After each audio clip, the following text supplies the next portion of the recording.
bienvenue au Mont de la Paix. Cette fois, nous sommes partis dans le pays de Bergerac, sur la route des métiers d'art. Derrière moi, le Bastidéum, où est né le célèbre Jean Galmo, vous révélera les secrets sur cette bastide au plan orthogonal des mieux conservés. Partons à sa découverte, c'est ici, c'est maintenant. Bienvenue à Montpazier.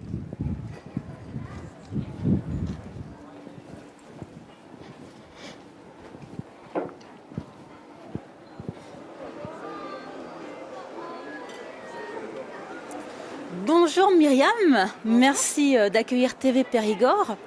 Je voulais savoir, vous êtes guide, quelles sont les visites organisées ou les circuits découvertes qu'on peut trouver à Montpazier? Alors à Montpazier, il y a plusieurs façons de venir découvrir ce beau village. Tout d'abord l'été, en juillet-août, on organise des visites au flambeau tous les lundis soirs. Et le mardi matin, c'est des visites plus traditionnelles en fait, à 11 h.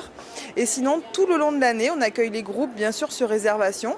Mais il est aussi possible de découvrir Montpazier à son rythme, seul, grâce à un plan qu'on donne à l'office de tourisme sur lequel vous avez des numéros qui correspondent à des plaques sur les murs qui vous donnent les explications de ce qui se trouve autour de vous.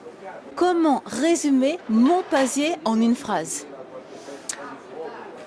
Village où il fait bon vivre, village accueillant et où on découvre tous les jours différentes merveilles. D'accord, bon, ma foi. J'ai cru comprendre qu'on est sur la route d'art et d'artisanat d'art. Quel type d'artisan peut-on trouver à Montpazier? Alors effectivement, c'est une des particularités de Montpazier parce qu'ici, on va retrouver une vingtaine d'artisans d'art. Alors c'est très varié. On va partir, on va aller voir, on peut découvrir des horlogers, mais aussi une personne qui fait de la marqueterie. On va trouver également de la poterie, de la céramique, un souffleur de verre, de nombreuses méthodes pour fabriquer les bijoux. On a également de la peinture sur verre, on a de la maroquinerie. Enfin, vous voyez, c'est vraiment très varié comme artisanat de ce qu'on peut retrouver à Montpazier. Et qu'est-ce que vous nous recommandez d'aller voir à Montpazier ou quel jour? Est-ce qu'il y a un meilleur jour que d'autres? Alors le jeudi matin, bien sûr, c'est un jour où on accueille le plus de monde puisque c'est le jour du marché.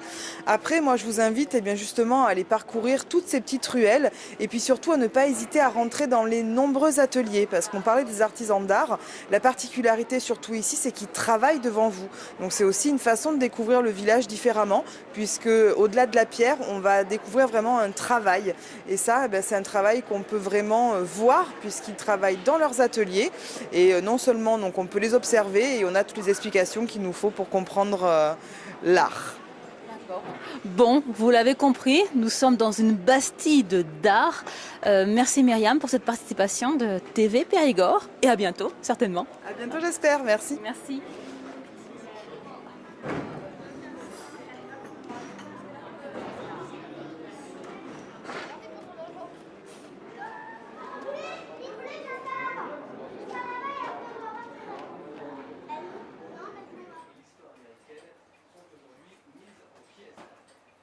C'est joli cette statue. Bonjour. Bienvenue sur TV Périgord. Plaisir. Alors dites-moi, depuis combien de temps remontez-vous le temps à Montpazier? À Montpazier, je suis installé depuis 1990. Et ça a passé très vite. Ah, ouais, le temps nous dévore. Dites-nous, comment est née cette passion en vous? Oh, déjà j'ai fait l'école d'horlogerie. Déjà, on m'a enseigné quelques rudiments. Et puis après j'ai travaillé chez un horloger qui réparait de l'ancien. J'y ai pris goût et j'ai continué. Alors au-dessus de nous, on a cet arbre qui est, je pense, un petit peu spécial. Un arbre magique, oui, c'est un arbre à réparer les montres. Voilà, c'est ça. Comme un souhait, Voilà, on les pose laisse sa une montre. quinzaine de jours, et après on les récupère, elles sont Et c'est réparé. comme neuves. Bon, prenez note, hein, je vais vous laisser l'adresse. Et par ici, on a un joli petit modèle parce qu'il n'y a seulement qu'une aiguille. Oui, ça c'est les horloges à une seule aiguille qui ont été jusqu'au début du 18e, pardon, qui sont un petit peu difficiles à lire, mais bon, avec l'habitude, on s'y fait. Et il y a une belle sonnerie qui nous rappelle les heures. D'accord. Alors ici, à nos côtés, on a cette grande horloge. Qu'est-ce qu'elle nous raconte? Alors, c'est une horloge qui date de la fin du 19e, comme c'est indiqué. Et elle était certainement dans une mairie ou dans une école, peut-être, de façon à pouvoir la voir d'assez loin. Et elle a été fabriquée par cet horloger. Et elle a été offerte certainement à la confrérie. Comme à l'époque du 19e, il y avait beaucoup de confréries. Et par rapport à celle-ci, qu'est-ce qu'on peut dire? Elle est assez Alors ça, haute, c'est elle est une assez horloge longue. Plus ancienne, c'est-à-dire une horloge d'époque Louis XV, avec un très beau mouvement à cartouche, de la même époque, oui. Comment différencier une horloge moderne d'une horloge ancienne? Est-ce que vous avez un trésor là sur votre Facile, attel? une horloge moderne. Voilà un petit mouvement, un petit module à quartz qui sont montés dans la plupart des pendules. Et puis voilà, un petit mouvement de Paris ancien, d'époque fin 19e, qui fonctionne avec des ressorts et qui se remonte toutes les 2 semaines. Ah oui. Qu'est-ce que vous aimez le plus de votre métier? Qu'est-ce qui vous touche dans ce métier? J'aime bien usiner des pièces, j'aime bien refaire corriger l'usure du temps et repartir avec une bonne mécanique qui va donner l'heure pendant de nombreuses années. Oui, voilà. On sera toujours à l'heure, ou presque. Donc, n'hésitez pas, si vous ne réussissez pas à me remonter le temps, retrouvez Monsieur Beaubati sur la place des Coronnières à Montpazier. Merci Marc. Merci.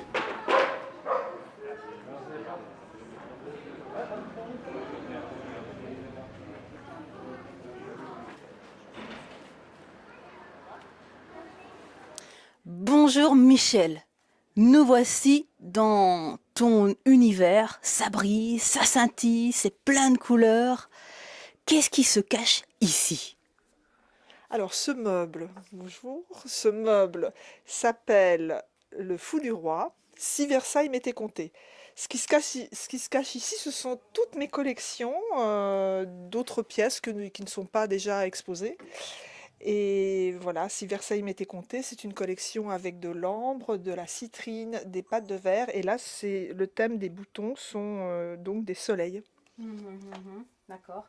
Un soleil comme ce que tu portes Voilà, ici. ça c'est si Versailles m'était compté. Tout à fait. Et en fait, son nom plus particulièrement à ce bébé, parce qu'il y a des noms de collection, c'est des noms de famille, son nom, il s'appelle Ra.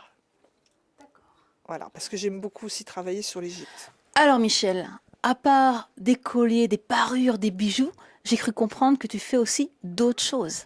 Alors je fais des miroirs, comme celui-ci qui s'appelle le Grand Bleu, des sculptures comme l'au-delà. Et puis, si je peux raconter aussi des choses sur l'au-delà, je travaille beaucoup sur le symbolisme avec Anubis, le dieu embaumeur, qui est là, qu'on voit. Donc ça s'appelle, ce côté-là s'appelle Anubis et son soleil. Et il y a toute la roue astrologique. Et à travers le miroir, on passe de l'autre côté dans un autre espace-temps, dans un autre univers, et on arrive derrière, si vous voyez dans le miroir, on arrive à Bébé Univers. Bébé Univers, il a toute notre genèse, toute notre histoire de notre civilisation, avec aussi de l'os de dinosaures, il y a des morceaux de météorites, il y a Sirius, il y a plein de planètes, on est dans le cosmos. Et en fait, cette pièce est supportée par des scarabées ailés. Et il y a là aussi les serpents et l'infini de la connaissance qui sont là. Et en dessous, vous avez la Terre, qui est toute petite. Oui, qui est là et puis qui est un peu en orbite comme ça. Voilà. Donc je travaille beaucoup effectivement sur le symbolisme, sur les légendes, Comme vous le voyez, on est vraiment dans un univers. Et j'ai comme l'impression qu'ici est passé Cendrillon. Regardez, on trouve un escarpin magnifique. Qu'est-ce qu'il nous raconte, Michel, cet escarpin? Alors il s'appelle les 12 coups de minuit. il est composé de 500 pierres approximativement, avec des turquoises, de la varicite, enfin il y a du lapis lazuli, des anciennes pattes de verre, du miroir, parce que j'aime toujours aussi le miroir, des résines que j'ai pu composer. Et voilà, bah, elle attend son prince. Je travaille par des collections. La Voie lactée, là, voilà, où on était, c'était donc Harmonie. J'ai jusqu'alors à peu près fait 65 collections différentes. Et à l'intérieur de chaque collection, j'ai aussi plein de modèles différents. Donc ça fait des milliers de pièces. Quand je crée, je ne suis plus dans un système de pensée. Je le dis d'ailleurs, je transmute en créant, je me branche au cosmos. Et quelque part, ça coule comme une rivière, quoi. Je lâche. Toi et Montpazier, si tu devais représenter un bijou qui représenterait Montpazier, quelle couleur choisir? Quel objet faire? Alors dernièrement, j'ai fait quelque chose pour Montpazier, certainement avant notre départ, parce que nous n'allons pas rester ici. Et mon cadeau d'adieu, c'est sur un grand buste. J'ai fait la semaine dernière un grand cœur rouge avec des pierres, du corail, des grenats, des pattes de verre. Et c'est une pièce commune. Il y a d'autres artistes après qui vont travailler dessus. Et voilà, c'était un peu mon petit clin d'œil et je disais au revoir avec mon cœur. Voilà. Bon, merci Michel Jarry-Desloges de nous faire partager ton univers magique, féerique, plein d'esprit d'ailleurs. Vous l'avez sans doute compris, son univers est en pleine expansion. Vous la rencontrerez prochainement ailleurs en Périgord.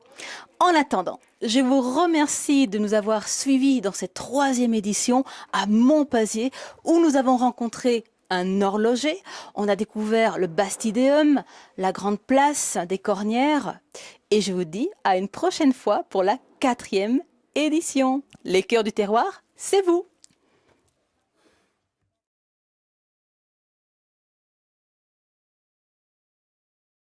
On va admirer cette pendule. Ouais. Eh ben, il s'agit d'une comptoise un petit peu très décorée de la fin du 19e, avec un balancier avec un petit automate, un sur-de-long, avec beaucoup de couleurs, une belle chromolithographie en bas. Alors, comme je vous disais, on est vraiment dans un univers. Mais j'ai comme une impression que Cendrier... Alors, commence.